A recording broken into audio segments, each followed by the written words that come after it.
5 Live Formula One. Final practice for the Azerbaijan Grand Prix in the country's capital city, Baku, is about to get underway. Welcome to our coverage on Sports Extra. I'm Ben Edwards, and we're looking forward to seeing whether the two main contenders for the 2025 Drivers' World Championship are going to have a better day today. Lando Norris hit a barrier very hard yesterday, damaged his suspension, and that prevented him from continuing in FP2, while his McLaren teammate Oscar Piastri had a less heavy contact with a Tech Pro barrier, but did affect his run on a single lap pace. So Lewis Hamilton set the outright pace, but we've got a fresh start today, and we will see how this all comes together. Joining me, we have BBC F1 correspondent Andrew Benson and reigning F1 Academy champion Abby Pulling. Abby, great to have you with us. This Baku circuit is a tremendous challenge for racers, isn't it? Tell me what your thoughts of it are. I mean, this circuit is really exciting. Of course, one of the street circuits F1 visits this year, and it's incredibly high speed actually for how tight and windy the track is. Big deceleration points, so from high speed to low speed hairpins, but that last sector is a real big challenge. But we've already seen as well, it's quite windy out there, and there's been marshals on track picking up the branches that are falling off the trees ahead. So lots of leaves, lots of challenges for the drivers going on this morning. Absolutely right, yes. We shall see how that goes in this final practice session. Andrew, I was saying that it was a tricky day for McLaren, but we don't expect them to be off the pace, do we? Because we've seen the pace that they have had. Well, Charles Leclerc certainly has. He said the McLarens look like they're in another world, was his phrase after Ferrari went 1-2 with Lewis Hamilton surprisingly perhaps in the first place yesterday. Norris and Piastri, scrappy day I think was the word Norris used. He hit the wall quite badly out of turn 4, broke his left rear suspension, and that was on his first qualifying simulation run. That was the end of his session in the second session. And then Piastri also hit the wall, not quite as badly. He was able to continue again on his first qualifying lap, or qualifying simulation lap, and that meant he never put a lap together after that, but they did some quite eye-catching times on race simulation pace. Piastri's first lap on the race simulation was extremely fast, and I think it probably shows, we've seen this before with the McLaren, it's very, very quick. It's obviously the quickest car in the field, but it's not always the easiest to drive. The innovation of their suspension setup, which keeps the car's aerodynamic platform very level, means that sometimes it robs the drivers of feel, and I think that's harming them sometimes on a track like this, where dancing out to the edges of adhesion right close to the walls is so critical. Well, you're right, but McLaren did win here for the first time last year, of course, with Oscar Piastri taking a brilliant victory from Charles Leclerc, who had taken his 4th pole position in a row, and we are expecting him, Charles, to be quick again today, but he still hasn't won this race. We're looking around the circuit, and as you said, Abby, the wind blowing is certainly producing some interesting images and bits of leaves and all sorts of bits on the track. So when they first go out, which will be in a couple of minutes, they're going to have to get a bit of an idea of where the grip is and where it isn't. Exactly. Normally on circuits you'll go out and you'll be able to rubber in the track in FP1 and FP2, and then by the time you get to FP3 the track's really rubbered in and it's really clean and ready to go. But of course, because this is a street circuit, it's used at night and it's open to again to the public, and it just adds that level of you don't know how the track's going to be the next morning, as well as the wind, adding the leaves, so on and so forth. Even just getting them in your radiators as a driver is quite frustrating. Yeah, even though actually the teams are quite impressed how the track had been cleaned up this time, because usually we've seen the track get quicker and quicker through different practice sessions, but they were pretty happy with the way it had been cleaned up. The trouble is today it can't be totally cleaned up because it's pure nature that is throwing stuff onto the track. We just saw a marshal a moment ago rescuing off some bits of a tree that had been landed on the track. So let's just hope that they get a reasonably clear run. We're just looking through the Drivers' Championship. Just a reminder, Piastri leads the championship at the moment by 31 points over his teammate Lando Norris. Max Verstappen is in 3rd place, and Max was actually showing some good pace. This isn't his best track. Funnily enough, it's one of the tracks that he's never had pole position here at this track, but he has had victory. It's just not always been the ideal circuit. Funnily enough, when Sergio Perez was his teammate, that was one of the few times that Perez would out-qualify him here. Yeah, I mean, it is a really unforgiving circuit, and the Red Bull is particularly always known for being hard to drive, and as we've seen the McLarens having kind of a similar balance with having the struggle of getting the outright pace out of the car due to driver error and not being able to balance it on that tightrope yesterday.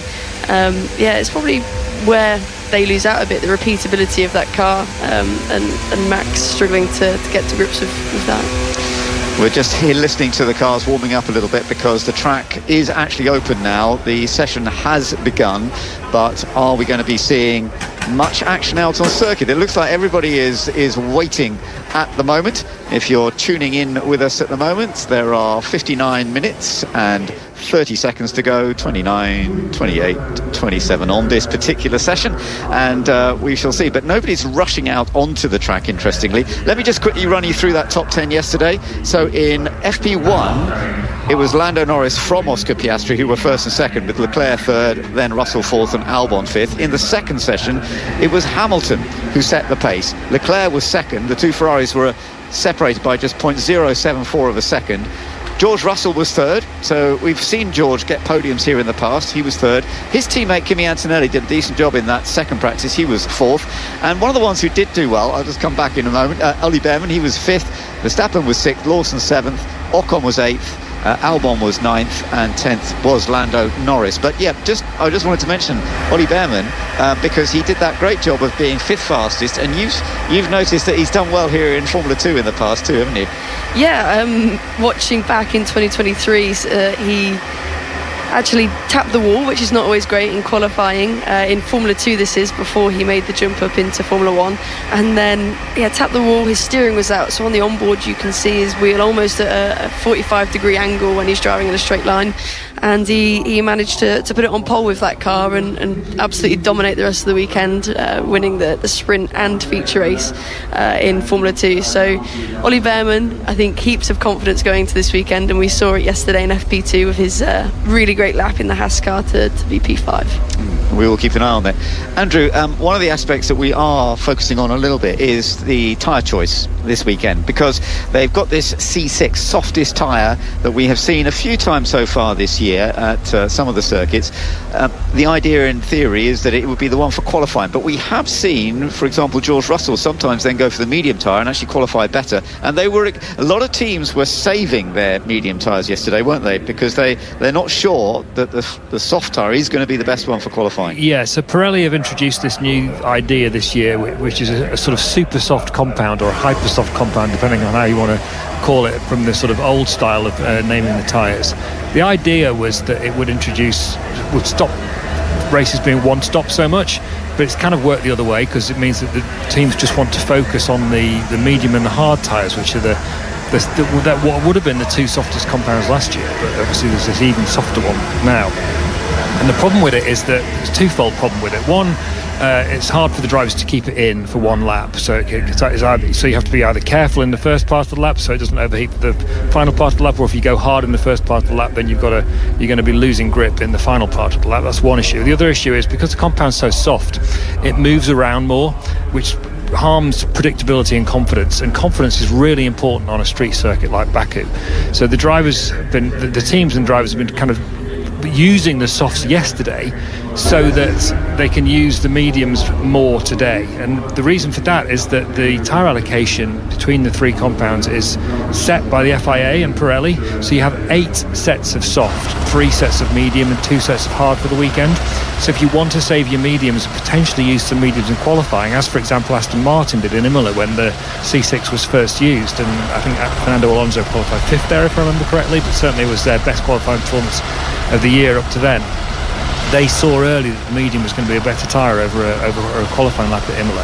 And the feeling is, we don't know for sure yet, but the feeling is that some teams might be trying to do the same thing here in Baku with the medium compound in qualifying. Okay, so that's going to be interesting to see which teams do what. And as you say, some teams used it yesterday, some didn't. One have 3 sets of medium. So, for example, both McLaren drivers, Piastri and Norris, they have 3 sets of medium. Leclerc still has 3 sets, but Hamilton has 2 sets available because he did run the medium tyre yesterday. You've got to get some information out of it. You've got to get a feel for it, haven't you, Abby? Yeah, well, him topping the times yesterday, although, yeah, he did get a sneaky toe from his teammate Charles Leclerc. That was good, yeah. But he's proven that the Ferrari has the pace on that medium to compound, and that will probably be what they're thinking. This is where we can get the advantage in qualifying. And one of the funny things about this track is because it's so hard work in the sort of first third half of the track, but then when you're on that long straight at the end, the tyres actually cool down because they've done all the cornering, and then you're on the straight for 2.1 kilometres, and the tyres temperature actually drops, doesn't it, quite a lot before you get back to turn 1. Yes, but you've got to keep the tyres in the best shape possible for those last two corners, particularly turn 16, which is the corner onto the long straight. Crucial. The exit from that corner is really, really key for lap time. So you don't want to be having an oversteer snap over that curve, because that means your lap's gone, basically. And there were a couple of oversteer snaps over that curve yesterday, and led to a bit of a delay in FP1 when the curve actually became a bit wobbly and they had to go and sort it out. So quite a lot of the teams didn't get quite the number of laps that they had hoped to be doing in FP1 and FP2. We are beginning to hear some cars starting to make their way out onto the track now, because we've still got just under 55 minutes to go in this final practice session before, of course, we get into the all-important qualifying later on today. And qualifying here at Baku is crucial, and yet it doesn't always mean that starting from pole is going to be the victory. In fact, there have been 2 wins from pole position here out of the 8 races that have been held here over the past. But for Charles Leclerc, for example, who's taken the last 4 poles in a row, he still hasn't won this one, has he? No, he's definitely had that pace in qualifying in the past, and he's really got to grips with the streets here in Baku. But no, in racing he's struggled to kind of solidify that and translate that into a race win. For sure he's going to be wanting to change that going into this weekend, especially with the pace the Ferraris are having at the moment. You could hear on board Liam Lawson just then going out and seeing how the Racing Bull is working. In fact, the Racing Bulls are working really, really well. There is a chance that the Racing Bulls might get into the top 10 with both cars for, I think, the 4th time in a row, which would be remarkable. I think that would be the first time the team, under its various different names, would be able to achieve that. But let's wait and see. We won't know that until we get to the end of qualifying, of course. And who knows? We did see his teammate, of course, drop out in Q1 for the first time in his F1 career last time. He's at Qajar, but he still got back in the race and finished in 10th to get a point. Yeah, and one of the things that might help the Racing Bulls, if you're a Racing Bulls fan, I don't know how many of them there are in the world, probably not too many, but anyway, is the fact that the Alpines and the Aston Martins are going to look like they're going to be really struggling here. Alpine particularly because they've got an engine deficit with the Renault engine, which is why Renault are ending their engine program at the end of the season for ahead of the new regulations that are being introduced on engines and cars next year. And the Aston Martin is really draggy, and it's been a bit of a confusing picture from Aston Martin because they were really slow in Spa.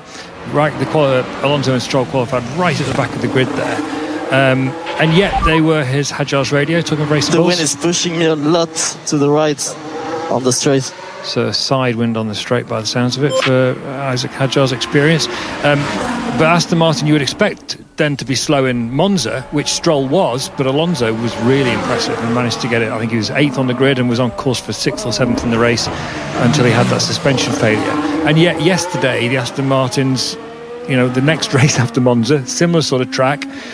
Maybe Abby can explain the different corner profile scenario, because there are some quick corners in Monza, which you might need a different aero efficiency ratio here than you do in Monza. But they were really struggling again, the Aston Martins. So that's for the other midfield cars. That's 4 cars they might not have to beat if those teams are struggling as much as we expect.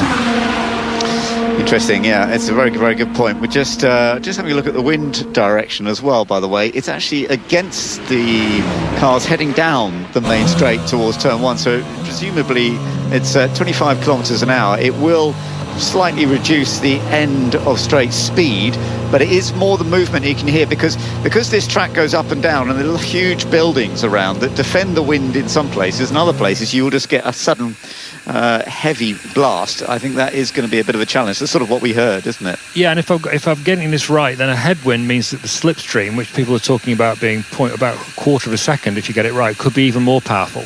It also means that you can brake later for the first corner because you've got more downforce on the car. If you're driving into the wind, you get more downforce. But let's see, because it may not be for the race, it may be for qualifying. Abby, what are your thoughts on this? Yeah, but even so, then the second part of the track is going to be a tailwind, so all that unpredictability for the drivers, as we've seen Ollie Behrman as well having a few issues. I think that is into the likes of turn 7, I think, which is that is a tailwind for him. So it's going to be hard for the drivers to really get any kind of repeatability with these gusts.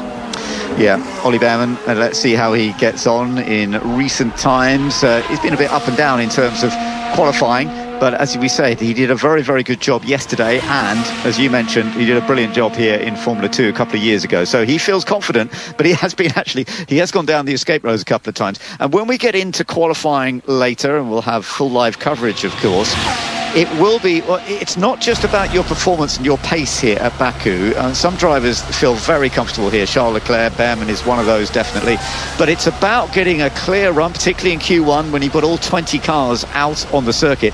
And, of course, the potential that somebody's going to either go down an escape road or hit a barrier and you get a yellow flag. Now, there was a bit of news about a yellow flag yesterday. That was an interesting one. Yeah, I'll come on to that in a minute. Just for a bit of light entertainment, first of all, Beck Clancy was here yesterday, and although she's got 2 children, she seems to have nothing better to do with her Saturday morning than heckle me via WhatsApp. So I'll just shout out to Beck. Hi, in East London. I don't know what you're doing listening to us when you should be having a nice family time, but there you are. Yes, so the yellow flag moment yesterday involved Oscar Piastri. It was a really bizarre one, and we've been discussing it, haven't we, the three of us, before we went on air. He didn't see a yellow flag because the yellow flag came out after he'd passed that scenario. So he only saw a green light. And the green light, of course, means end of yellow flag. Yep. But he got called to the stewards on the basis of not slowing enough for yellow flags, which seems really surreal. He got away with just a reprimand in the end because their argument was that the drivers have been told that even if they don't see the yellow flag, if they see a green flag, that means they're in a yellow flag zone at that point. So they still have to slow before they get to the green light, and he didn't slow in this scenario. But they let him off with just a reprimand because there wasn't a hazard there. I can't get my head around that. I think if you've gone past the hazard, what's the problem? But Abby did have an explanation as to why it's important to do that. Yes, I mean, you have to slow down at the end of the day.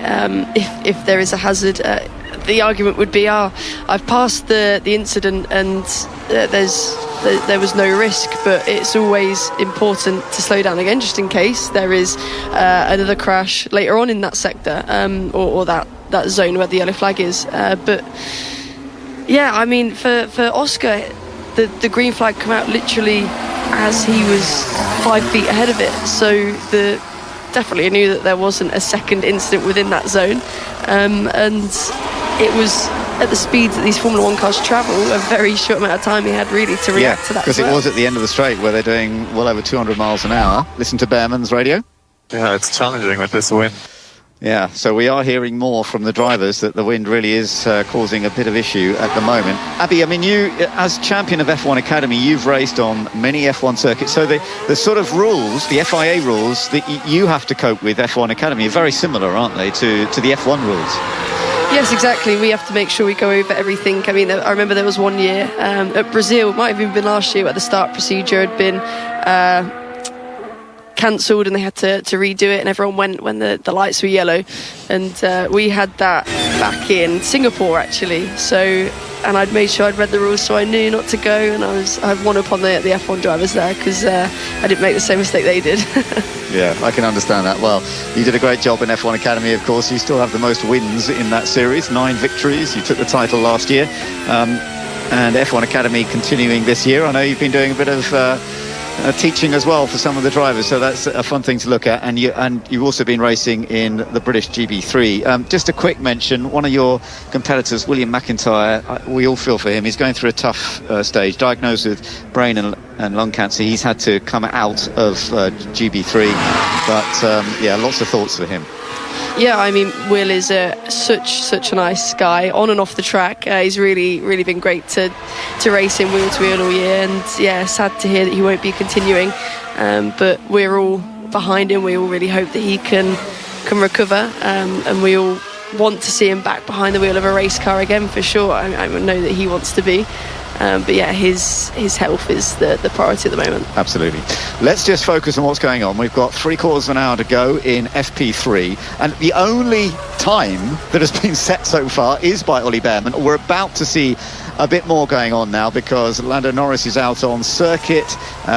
We've got a few more cars just beginning to come out on track. 1:47.3 that Bearman did. Presumably that's a very much a race pace. He must be on full fuel, I would think. Yeah, but again, Ben, talking of the tyres, we see Lando Norris here. He's just starting his lap turning into turn 1, and he's on the soft tyres again. This is such an unusual tyre strategy by the teams. Normally, these runs at the beginning of the final practice session, they do on the medium, on the hard tyres, like Oliver Bearman did, because they're doing race preparation work on those first runs. But although you would expect Norris to still be doing the same thing, he's on the soft tyres. It's just another hint that we might be seeing these medium tyres in qualifying later on today. Yeah, and how the teams use them could be an advantage, especially for the big team, the top teams, if you like, that get into Q3.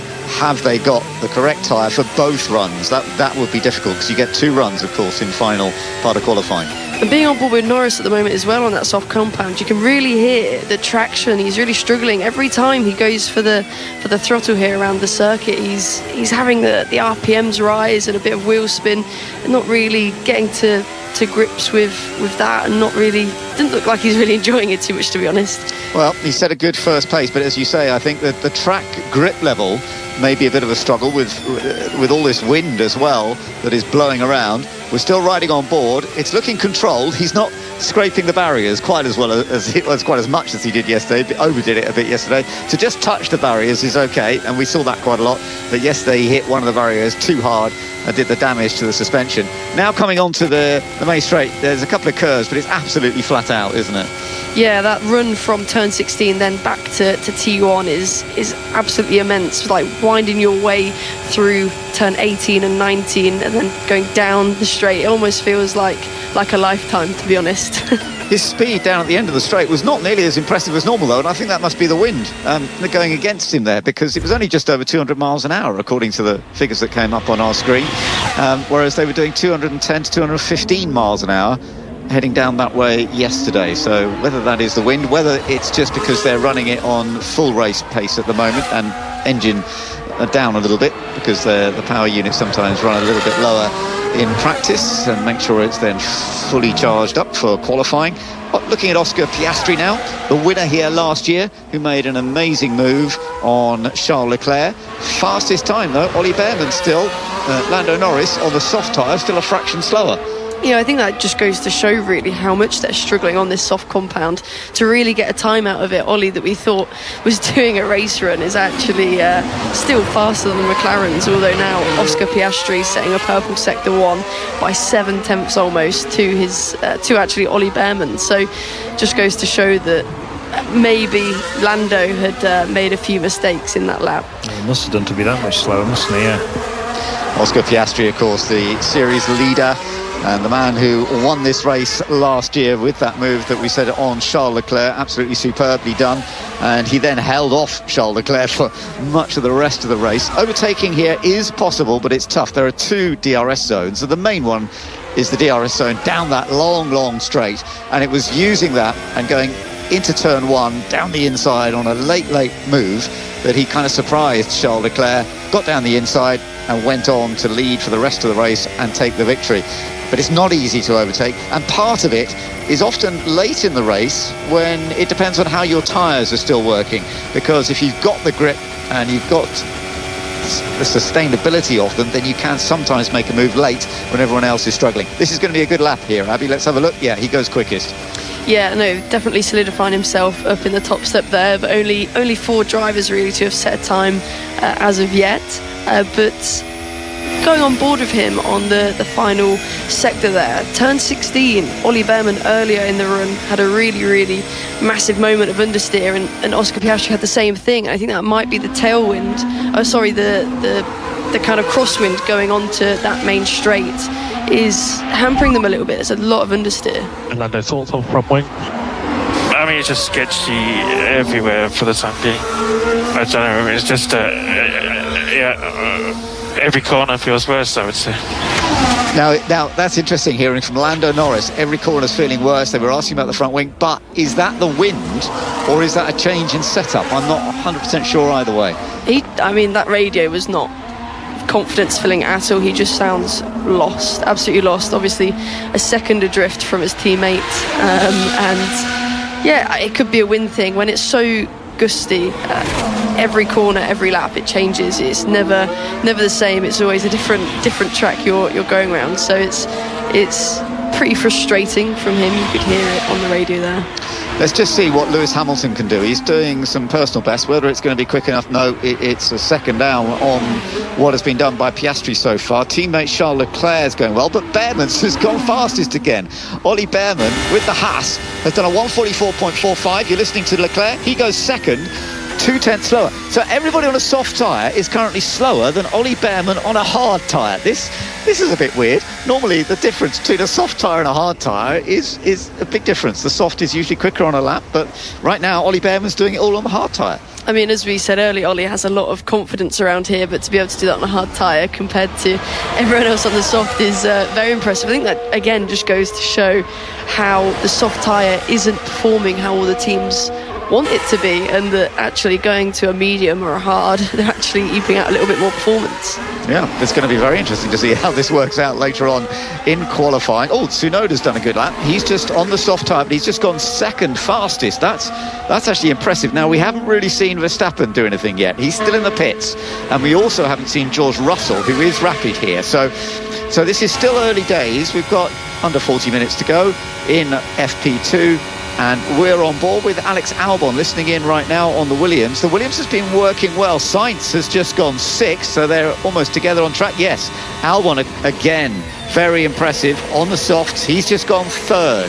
We're beginning to see the track seeming to get faster and faster. I'm not surprised by this because there were so many bits and pieces of leaves and all sorts of stuff on the track when they first went out. At least it's beginning to clean up with more cars doing the laps, isn't it, Andrew? Yeah, also slightly more, it's a bit early days to be making too many conclusions, but a slightly more encouraging performance for Aston Martin there with Fernando Alonso up in 6th place. He did a lap yesterday. I saw it on board. It was quite extraordinary. Every single corner he had oversteer on the exit. I've never seen a lap anything like it, and I'm sure he wasn't doing it deliberately, so that car clearly wasn't in a good place yesterday, but that's a little bit better ahead of the Williams and the Sauber, for example, and one of the Racing Bulls for the Aston Martin. So maybe they've made some progress overnight. Let's see as the day evolves. Yeah, well, the teams will have worked very hard overnight, not necessarily at the track, but at their bases. They will have worked very hard on simulators, studied what worked and what didn't, and they will have been changes to the cars today. We're watching Kimi Antonelli at the moment, another of the rookies, of course, the Italian, who is putting together a decent sector at the moment. He's up on what Behrman has done so far. He's on a set of the soft tyres, and he was 4th in FP2 yesterday. It's first time he's raced. He'll have raced Formula 1 here, but he finished in 3rd place in Formula 2 in one of the races last year, so he knows the track. He's got the experience, but it's always different when you get out in a Formula 1 car, isn't it, Abby? Yeah, no, definitely. The jump up is quite significant for them, and there's a lot more to be processing. Obviously, the tyre compounds as well. The big differences as we're seeing Norris actually ending his lap coming out of turn 16, squirming on that curve that we saw come loose earlier, improving from what he did earlier, going 2 purple sectors, coming down now to the main straight. See if he can jump up ahead of Ollie Behrman. I think he's going to. That was a good run, but yeah, Norris has gone fastest by 8 tenths. So the soft tyres at last have set the fastest time of this session, although Liam Lawson on hard tyres has now popped up into 2nd, 6 tenths away from what Norris has done. You're listening to Antonelli. He goes 2nd now, so Lawson pushed back down to 3rd, and we've got a yellow flag. Somebody may well have gone down an escape road or whatever, I'm not sure yet. We shall find out. Oh, it's gone clear again, so I guess somebody just went a little bit deep and has rejoined. Meanwhile, Charles Leclerc, the pole sitter here 4 times in a row. He is currently setting the fastest first sector, also on the soft tyres. Let's see how he gets on. He is so talented on the street circuits. We've seen him amazing at Monaco, of course. Not that he won it this year, but last year he did. And here at Baku, still hasn't won it, but he's always so competitive in qualifying. No, definitely. Oh, got sideways, sorry. He was just going into turn 16. He went in, got oversteer, and this is not, I don't know, he's kept it going. He hasn't backed off yet, but it's not really quite as quick as it would have been. No, definitely won't be an improvement after that massive moment in turn 16. It seems to be quite a sore point for everyone. That last turn onto the straight leading down to turn 1, they're all struggling quite a lot to perfect that and making quite a few mistakes. So we are seeing some replay shots just on entry, just lost it and ran completely wide. Indeed, yeah, that's a little bit of a shame that he managed to do that, but nonetheless, we shall see how it works. Leclerc still goes fastest, despite being half second down on the final sector. Yeah, I think he'd get that lap deleted in qualifying because it's practice. He'll get away with it as Lewis Hamilton goes down the escape road at turn 3. Lovely little spin turn there. It always amazes me how they can just spin it on a sixpence like that with these big Formula 1 cars. Yeah. Very effective. You've got to be able to do it here well, because to get out of these escape routes, you've got to be able to spin it round to be able to get back out. It's never easy. The wind's still blowing hard, which is affecting. It's moving around a little bit, the wind, but it is still predominantly against them going down the straight. But I think it is affecting them a little bit turning into turn 16, where we've seen a few mistakes, because you come down the hill with a bit of defence from the wind, and then you turn in and suddenly you're into the wind, and I think that might be just affecting them. But that was nicely done by George Russell. He's on a reasonable lap right now. Max Verstappen, okay, but he's a second down on what Charles Leclerc has done so far. So let's just see what George does. Leclerc currently fastest, despite that incident coming out of the last corner.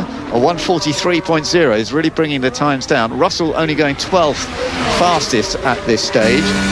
Verstappen about to set his first lap time of this session, and he goes second immediately. So he was right down at the bottom, having not set a time, and now he's popped up there into second. He's just under 4/10 away from what Charles Leclerc has done. And of course that's really fastest, because that Leclerc lap really definitely doesn't count, having gone right into the escape road at yeah, although he 16. Actually lost time doing probably that. He didn't gain time. Yeah, it's a fair point, in which case it was a very impressive lap. Yes, you're right. I mean, in a way he could lose the lap, but I think he could have gone not a lot quicker, but he would have gone about half a second quicker probably, because he lost half second. Yeah, it definitely wouldn't have helped having that mistake going on to that big long last sector where you're flat out essentially for the whole thing. He would have been hesitating to power, although he ran wide, as you say, Andrew. It wouldn't have. I think he lost more than he gained there for sure.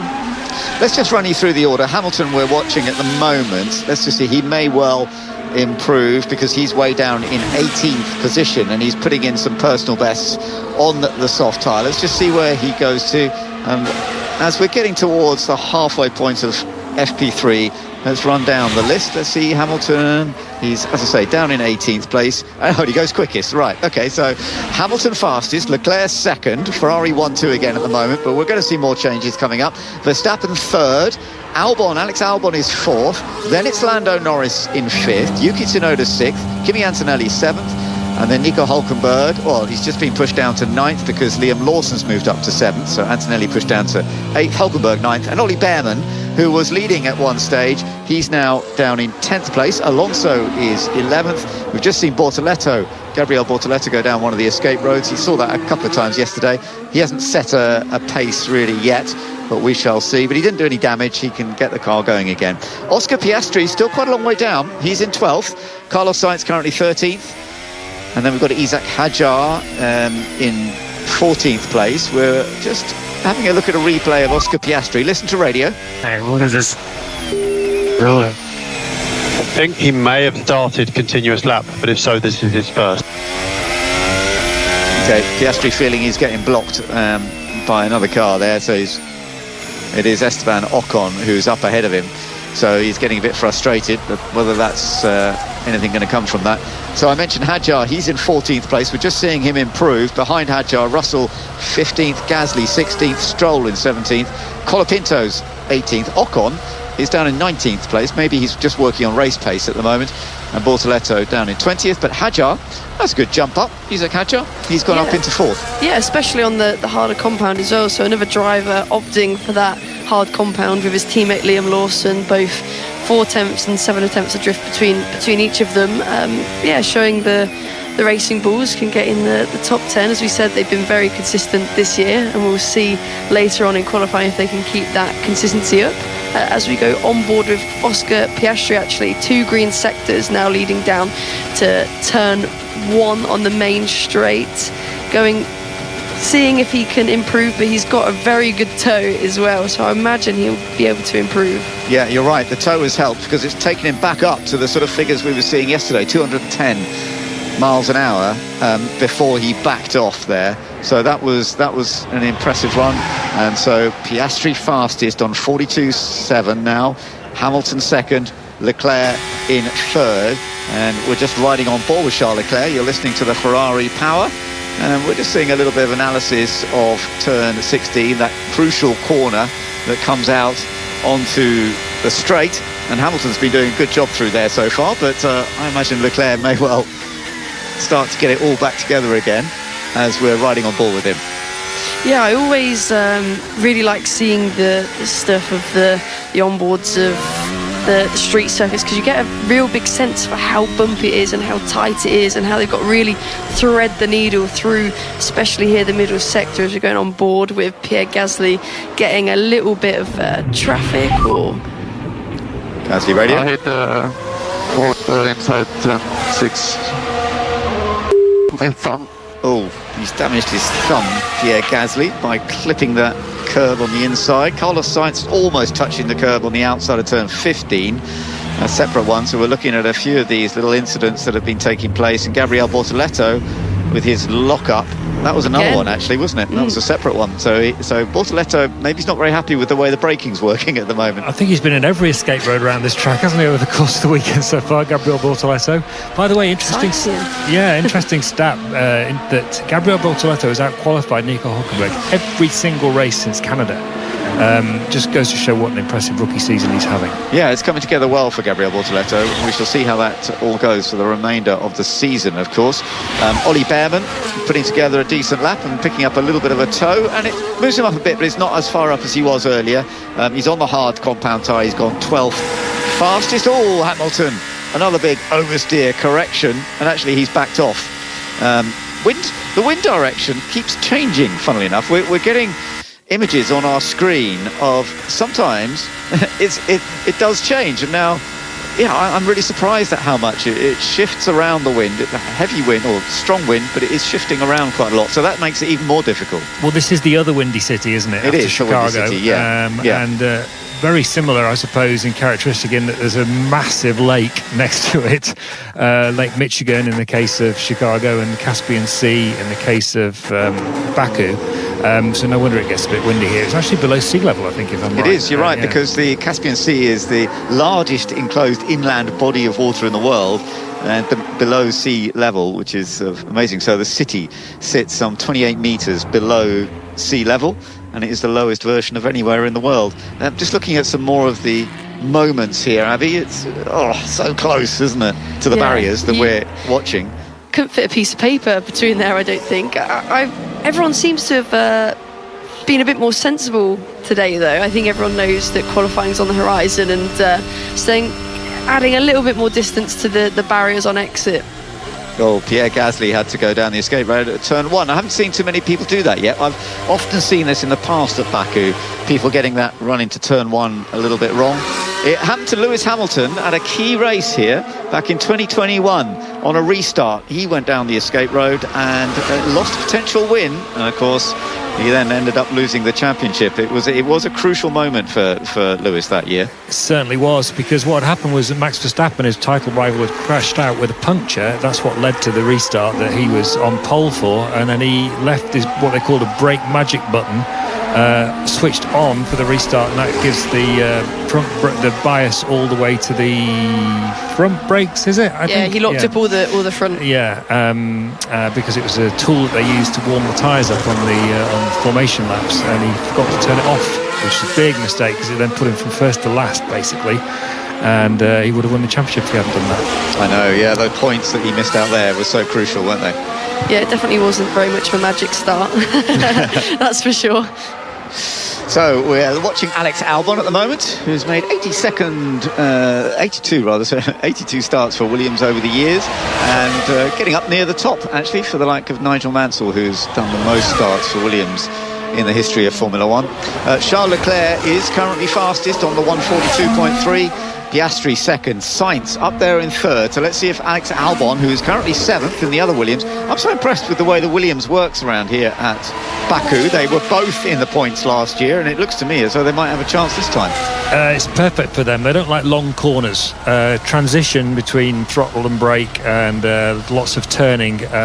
They don't like that. This car doesn't like that. But short duration corners like this, it is very good at. So that's why they're so quick relatively here. We've got Verstappen looking like he's on a good lap here, by the way, Ben, as well. Definitely, yeah, you're right. We shall see how this goes. So Sainz and Albon are now third and fourth for Williams, but Verstappen, we're just riding on board with, has just done the fastest middle sector of anybody. Let's just see, is DRS coming into play now? Yeah, he goes second fastest at the end. So sector 3 was not his quickest, but I think we are going to see Max really battling right up there. The Red Bull is working here this weekend.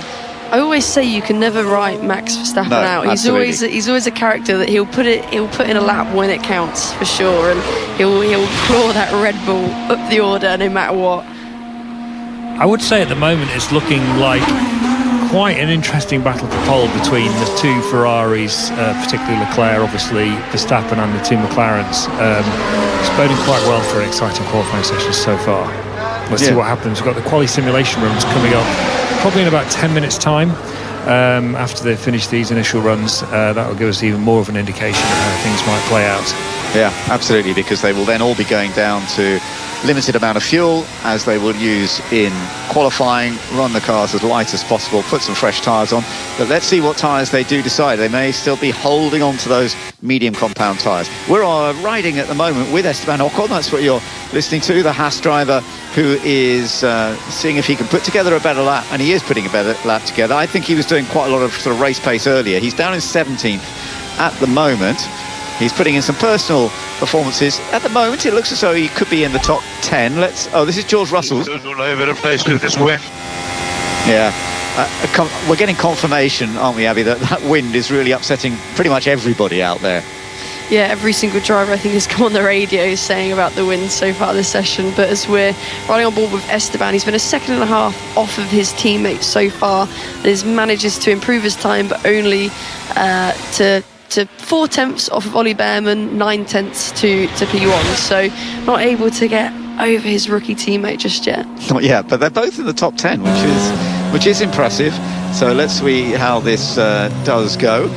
Listening to Isaac Hadjar, another of the rookies, and one of the most impressive, and it does look, Andrew, as though Isaac Hadjar is going to be Max Verstappen's teammate at Red Bull next year. Yeah, we don't know for sure, and Red Bull are emphasising that they say they've not officially made the decision yet, or haven't made a decision yet. They're talking about doing it around about the Mexican Grand Prix in a few races' time. We've got, after Azerbaijan, it's Singapore, then Austin, and then Mexico.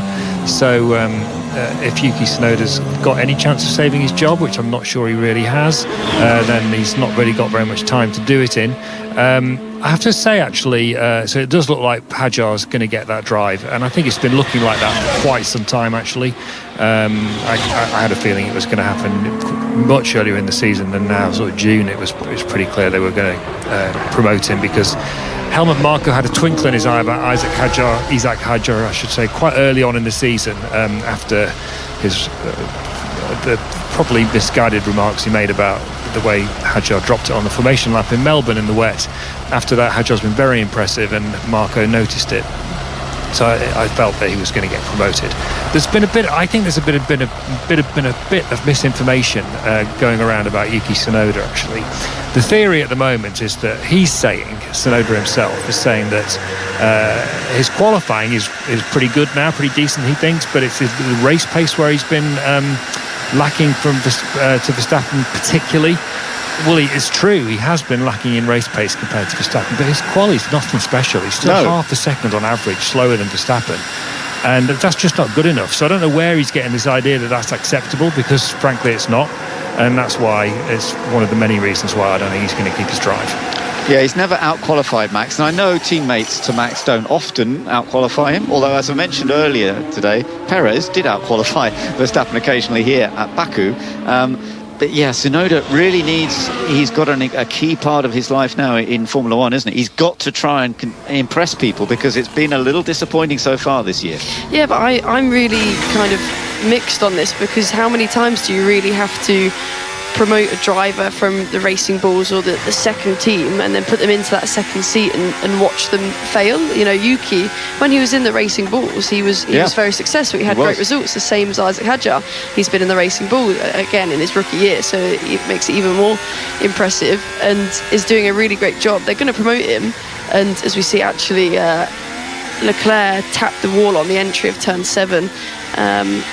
But yeah, back to my point, I'm nervous that you're just going to see the exact same fate of Isaac Hadjar as what Yuki's had, and I know everyone is quick to get on the bandwagon of Yuki isn't doing a good enough job, but how many other drivers, when you put them up against Max Verstappen, haven't done a good enough job, and how many more drivers do you have to put in there till you see the results you want to? It's a good point.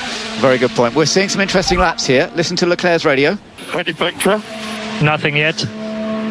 Interesting he's asked that because he had a bit of a touch, but he's going for it, and he's actually doing a lap that may go quick. He's already fastest, but Verstappen's on a better lap. So with 20 minutes to go, just under 20 minutes to go, we're going to see a few more changes here. Charles Leclerc's done a 1:42.3. Let's just see. Actually, he does virtually exactly the same lap. I think Verstappen may go quicker, but we're only about halfway around the lap so far with Max. We're listening in on him now, and he's coming down to the vital turn 15. Yesterday he was on a good lap and he went straight down the escape road there. This time he gets it right. Yeah, threading the needle. It looked like a mighty middle sector from Max Verstappen. As we see him go purple as well, he threaded the needle perfectly. It looked absolutely on the limit, and still managing to get that nice exit of turn 16, where we've seen a lot of drivers fall fate of making a few mistakes and having to abort their lap. So Max Verstappen looking like he's going to go to the top of the times. 2 purple sectors, getting a nice toe there from Fernando Alonso as well. So probably going to be purple in the 3rd sector, but we'll see as he comes over the line now. Yeah, perfect. He's got a toe. He does a 1:41.727, which is about half second down on the fastest we saw yesterday from Lewis Hamilton in FP2. But the wind today, I'm sure, is affecting the speeds. Just looking at a replay of Charles Leclerc, listening in, and you mentioned there was a little touch against the barrier on turn-in, which is a bit more unusual. Yeah, thud and some sparks there from the front left, I believe into turn 7, and it was purely just wanting to use all the track on entry. Used a little bit too much there, Charles. Yeah, and he was only his sector colour. Oh, we got a spin for Lawson out of the last corner. Well, I call it the last corner. He dealt with it well though. He did a full 360. I call it the last corner. It's not technically the last corner because of those kinks on the straights, but it is effectively. So the point I was going to make about Leclerc, while we see another 360, nice little neat 360 from Liam Lawson, then gets going again, is that he had quite a lot of more potential in that lap, I think, because he was yellow in the first sector. So that means that it was not his best first sector, not even his best first sector, let alone anybody else's. Might not have 6/10 in it, which is the gap between him and Verstappen at the moment, but certainly he's got some room for improvement over the lap in general. We're now keeping an eye on Lewis Hamilton, who's done a personal best in the first sector. Lewis is currently 7th in the top 10. They've got Verstappen fastest, Leclerc 2nd, Piastri 3rd, Ollie Behrman impressively still up there in 4th. 2 Williams running 5th and 6th. Carlos Sainz just ahead of Alex Albon. Hamilton, as I mentioned, in 7th, and we are keeping an eye on his lap here to see whether he's going to get back up to the top. He was fastest yesterday afternoon through to the vital turn 16. That was pretty good, but he is a little down. Leclerc's radio. Check the suspension. Yeah, we're checking. So Charles isn't 100% happy with the way the car's feeling, but again, it might be the wind. So we are going to see Hamilton move up here. Is he going to move into second? Possibly. I don't think he's going to go quicker than the pace Verstappen has set, but he may well just nip ahead of his teammate, Charles Leclerc. No, he doesn't. He misses out by doing that by 0.08 of a second. So, but it's still showing the Ferrari is definitely going well here, isn't it? They're definitely kind of laying their mark down, saying we're here to fight for pole this afternoon. And yeah, I mean, Max is an arm's length away, to be honest, 0.6 down the road from Charles Leclerc in P2. So kind of got a lot of work to do for everyone, as we're seeing Charles Leclerc as well sat in the box, sat in the garage, looking at the suspension as he's maybe tapped a few too many walls. It's worth saying actually that obviously Red Bull have had quite a difficult season by their high standards, and certainly their high standards of the last few years. But they left Monza after his dominant victory there, very optimistic that they'd made a significant breakthrough with the car. And the big question, this is just contextualising the weekend so far, the big question coming to Baku was that a one-off for Monza, or were they going to be able to carry it forward? And their feeling was that it wasn't just a one-off. And this is a track where Verstappen generally, as a driver, is never that comfortable. He doesn't like street circuits, he doesn't like these slow corners. As we said earlier in the commentary today, Sergio Perez beat him here twice. And it's not a circuit which you would expect plays to the Red Bull's strengths as a car. It's very slippery in a straight line, true. But it's in cornering ability, it's much more at home in the high-speed corners, and there aren't really any high-speed corners here because the high-speed corners are not corners at all, they're just kinks in a straight. So it's not a Red Bull track, and yet look how competitive he is. Yeah. So I think that suggests there's a micro and a macro thing there. On a micro level for Red Bull, it suggests that they so far have made this step forward in Monza, and it is a holistic step forward with the car and how to approach it in terms of setup. More importantly, perhaps for the season, what does that say about the championship battle? Because if Max Verstappen's fighting for wins with McLaren all the time, that really causes some problems for Piastri and Norris potentially, especially if one of them beats them and the other one doesn't. We could get quite much more significant point swings from race to race as a consequence of that. That's a very good point, yeah. So we are going to keep an eye on Verstappen. I'm just watching Tsunoda doing a lap, and I'm a bit disappointed. He's gone 9th fastest, but he's 1.4 seconds away from what Verstappen has done so far. Meanwhile, we're on board with Alex Albon, who has just done the fastest first sector of anybody. The Williams is going well here, isn't it? Yeah, they seem to feel right at home, actually. They unlike the McLarens who were on board earlier, they had lots of issues on the throttle application, having snaps on the exit, and as we saw Fernando Alonso yesterday as well, it looks really, really settled, really nice, filling the drivers with a lot of confidence going through the likes of Sector 1, where you really need the confidence on that rear end.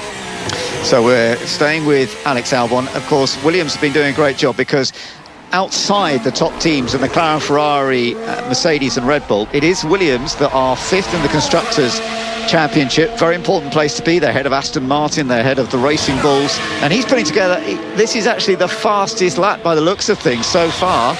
We do have a yellow flag. I hope it's not down where he's coming. Oh, it is. He's going to have to back off. It's coming down the straight. Yeah, I mean, that's really frustrating because he's at 2 purple sectors, and to be honest, I didn't think he would be able to improve on Verstappen, as Verstappen had a massive toe going down that back straight, although it didn't look like Albon did back out, as he's only 2 attempts adrift from I think he maybe did because he had bests in first and second sectors. He had a personal best, but he didn't have an overall best. I don't know. Listen to George Russell now. This is going to be a good one for George because he's waited until late. Yeah, he's gone 3rd. I want to go back to Alex Albon. He went green in that last sector with a yellow flag. I think he's gonna get told off there. Yeah, so really? You can't set green sectors and the yellow flags. I mean, okay, they'll have to look at the data and see if he lifted. But yeah, it's quite. That would be a shame if he gets a penalty after showing a great pace. But I tell you what, there's another good pace coming up. Lando Norris. That's not so surprising, of course. Throughout the year, we have seen McLaren in great form. They've had a bit of a struggle this weekend, and it has been difficult. But Antonelli's just done a good lap. He's gone 3rd, but I think we're about to see Lando Norris now go fastest to beat Verstappen's pace with 11.5 minutes to go in final practice here. Over the line, yeah, Norris does go fastest on a 1:41.223. That is just a fraction faster than we saw yesterday when Hamilton set the pace at 1:41.293. So that's the fastest time of the weekend so far. Yeah, this is now where we're going to see all the drivers putting their performance runs in, as we see Alex Albon on his lap, brushing the barriers, going out of the tight corners of the Baku circuit. They're more than brushing the barriers there. It was a little tap of the barriers. Yeah, it's also the barrier that yesterday Norris damaged the suspension. Ollie Behrman's been down an escape road yet again, down at turn 1. That was probably what caused the yellow flag when Alex Albon was coming down the main straight. Piastri, whoa, that was a big oversteer, but he just kept it off the barrier, didn't he? Yeah, these McLarens, he's aborted the lap. He did have quite a bit of traffic, some cars, slow cars, maybe that put him off. But the McLarens aren't liking the throttle application exiting the corner. They're always having moments, and that's why we saw yesterday as well, them tapping the barriers on the exit. Right, so just let's have a look at this. So Lance Stroll is not someone I'm normally very interested in, unless he's having a strop after a bad qualifying. He's gone out for what would appear to be his qualifying simulation run with 10 minutes to go on the medium tyre in the Aston Martin. So I wonder whether we're going to see that. Obviously, they've only got 3 mediums for the rest of the weekend, so they've got to be careful how they allocate them. But is this the indication that we've been talking about of that being the qualifying tyre? At the moment, by the way, Stroll is down in 18th place, about 4/10 slower than his teammate Fernando Alonso, which again is about half of the course. Whoa, we've just got McLaren sliding. Was that Norris again? Or was that Piastri this time nearly stacking it at turn 4 where Norris did yesterday? Piastri, I think, yes, that was. All getting a bit scary. But Norris is currently fastest by half a second from Verstappen, but Verstappen's on another lap. Hamilton keeping out of the way as Max blasts past. Although, actually, has he backed off a little bit? Let's just see what's going on here. Hamilton now picking up the speed again. Yeah, Verstappen's backed off. I don't know quite whether he felt he got slowed down there or whether there was a problem. Carlos Sainz, he's trying to improve further as well now. He's dropped down to 12th.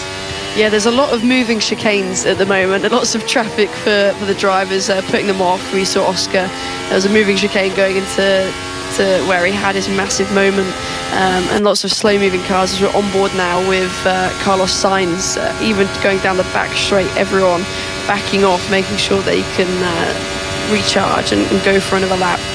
There was a brief yellow flag elsewhere around the track, but that won't have affected Carlos Sainz.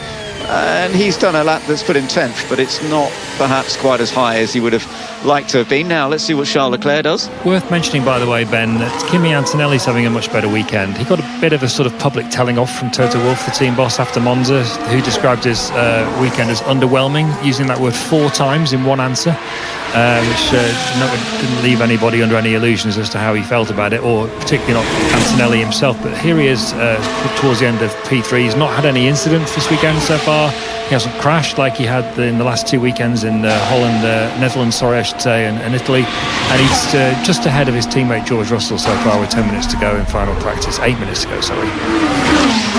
Charles Leclerc back over the line. No improvement there. So the Ferraris have dropped down now. They're down in 6th and 7th places. Piastri, he had an off down at the escape road at turn 1. Piastri still struggling to put together a lap time. He's not looked comfortable, has he, this weekend so far? It's strange because he was so impressive here last year, wasn't he? But it just doesn't, as you said, Abby, it does feel as though he's not quite as comfortable with the car as it is at the moment. And maybe it's the wind as well, I know. That could be affecting it.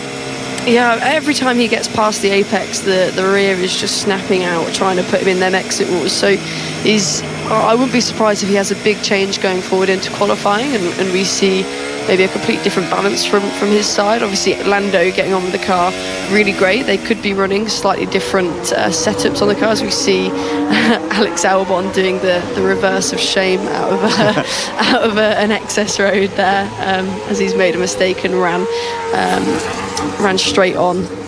Yeah, coming out of turn 4, but he's got it going again. And Alex Albon, we're just going to have a look at the replay of what he did.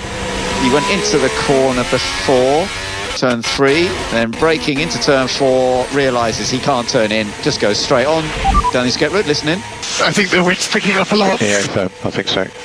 Yeah, and again, it's interesting that it's picking up even more now. Yeah, so we saw Lando set his time a little bit earlier, so that could be potentially why Oscar's now finding it so difficult to really nail it down and get that car on the limit comfortably. Yeah, we're getting quite a few yellow flags popping up with people running out wide. The wind changing direction and speed a little bit, but the drivers are definitely feeling the effect it is having on them. It is Lando Norris fastest from Max Verstappen at this stage. Alex Albon in third, Antonelli fourth. Russell is currently fifth fastest. That was all a bit of a moment too, wasn't it? Yeah, back in turn one, he didn't learn from the lap before, although it wasn't quite as magnificent as before. He's still managed to make it round the corner.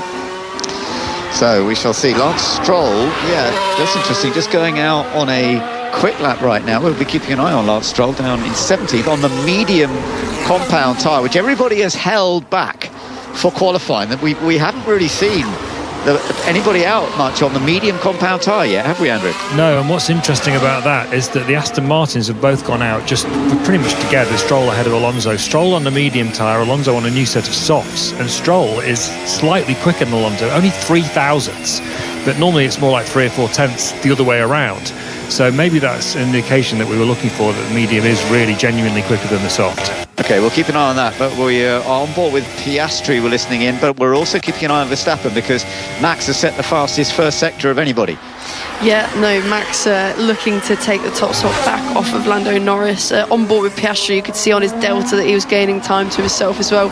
To himself, he was 5 tenths up, but to Lando Norris, still 5 tenths adrift. But he's gone green, so positive, but not quite got the pace that Verstappen has with that purple sector 1. Yeah, Verstappen very fast in sector 1. Sector 2 not quite so rapid. I'm not sure he's going to beat Lando Norris's time, but he may get closer to where he is at the moment, half a second off. I think qualifying is going to be very unpredictable, really. Piastri has gone second, so no great surprise. We've got McLaren 1-2 at the moment.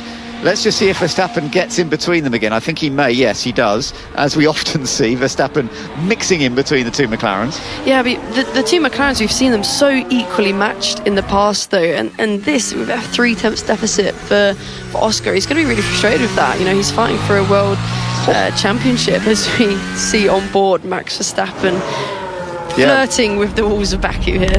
That was amazing. There's a great shot as he comes out of the turn and he just almost touches the barrier but doesn't quite. That's out of turn 4. Oh, perfect. He just sort of actually just touches the very edge and scrapes off a bit of the sponsorship that's on there, but carries on without any damage. That's exactly what you want, Ben, isn't it? Right out to the limit, but not beyond. I think on Norris and Piastri, it's pretty clear Piastri's not as comfortable, but it's worth bearing in mind, the track's ramping up lap by lap. We've got Hamilton on a good lap here as well. But more also on top of that, you've got Norris doing his time on his first lap on the tyres. Piastri was on his third lap on the tyres, his second flying lap, so they wouldn't be in as good shape as Norris's were. So the 3 tenths margin is probably a little bit skewed, even if Norris still looks more comfortable.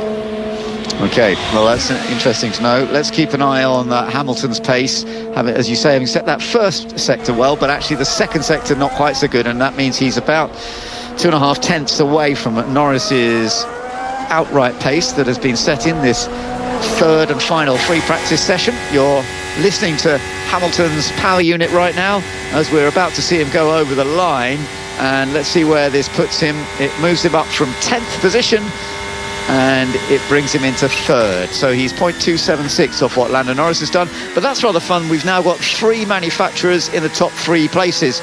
We've got McLaren leading, Red Bull second, Ferrari third, Norris in front of Verstappen and Hamilton, and Piastri being pushed down into 4th place now, so he is struggling a little bit. And I don't think we've seen a lap on the soft tyres from Charles Leclerc yet, have we? Man, I'm locking up every corner. I need to loop around for changes. I don't know. I can't attack any corners at the moment. I'm locking up everywhere. George Russell not happy with this car. Leclerc's been out on this fresh set of soft tyres for 2 or 3 laps now, but hasn't put a lap together on them so far. Okay. So he's maybe, I don't know whether he's about to start another one now.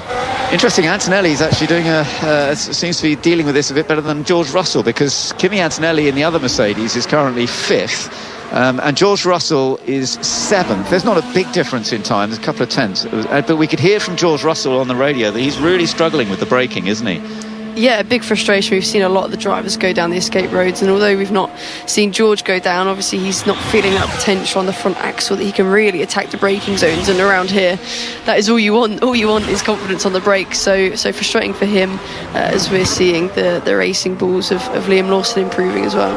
Now, Lance Stroll went out on that medium compound tyre earlier, but he came straight back in again, having set a very fast sector. He didn't actually complete the whole lap.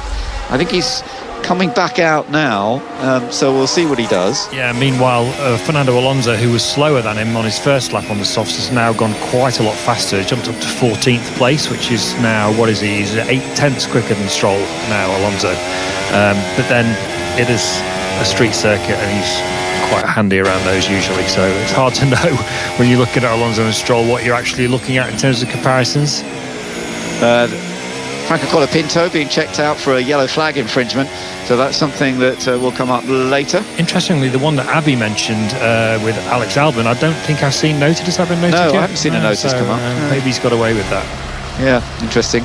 Piastri has just got a good first sector, not so good second sector. Of course, these tyres now, they've done a few laps, so it's very hard for you to actually put together a faster lap. Another yellow flag elsewhere out on circuit, I believe. So Piastri, yeah, I mean, that's actually quite a good lap, bearing in mind that he's done more on these tyres now. But I'm still so fascinated that really nobody's using the medium compound. They're clearly saving them for qualifying, and the car will feel slightly different on the medium compound. So they're doing all these laps on the soft tyres, getting a comfortable feel for what it'll do, although this wind is making it difficult, and then they'll probably all be trying out the mediums at some stage in qualifying. Yeah, exactly. I mean, with how the soft is performing and how they lose that performance window quite quickly, probably will go into qualifying on the medium with more confidence and more of a feeling of being able to attack, like we said, with George and the braking, and what we've seen with Oscar mid to exit really struggling, leaning on that rear right. Probably on the medium they'll get more performance out of it and be able to have more confidence in that. I mean, for Oscar's sake, I would hope so, as he's struggled a bit this session as we go on board with George Russell, who was complaining earlier about his braking, making light work of turn 15 there, now going into turn 16, struggling a bit to get to power, but looks pretty tidy from George so far. And he's going to be over the line to the checker flag. We've got a few cars that have already been and seen the checker flag beginning to back off. George is still on a rapid lap, but it's no quicker than what he's already done, I don't think. He's 8th currently. I think it's unlikely he's going to be able to move up from there. Let's just see as he goes over the line. Oh, he actually does gain a little bit. That was a good final sector, because his middle sector wasn't so great. George has popped in behind his teammate Antonelli, so he's moved up into 6th. So actually both Mercedes showing decent pace, and we now have pretty much the final session of this. I don't think we're going to see any more improvements.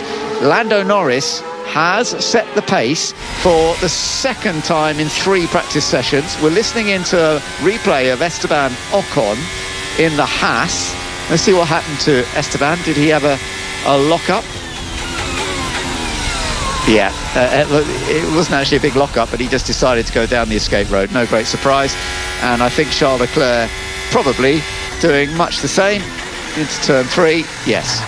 And in fact, they both ended up down the escape road at the same time. An expensive car park, that one. Yeah, absolutely. And clearly the braking, we heard from George Russell how he was struggling with the braking. He's not the only one, is he?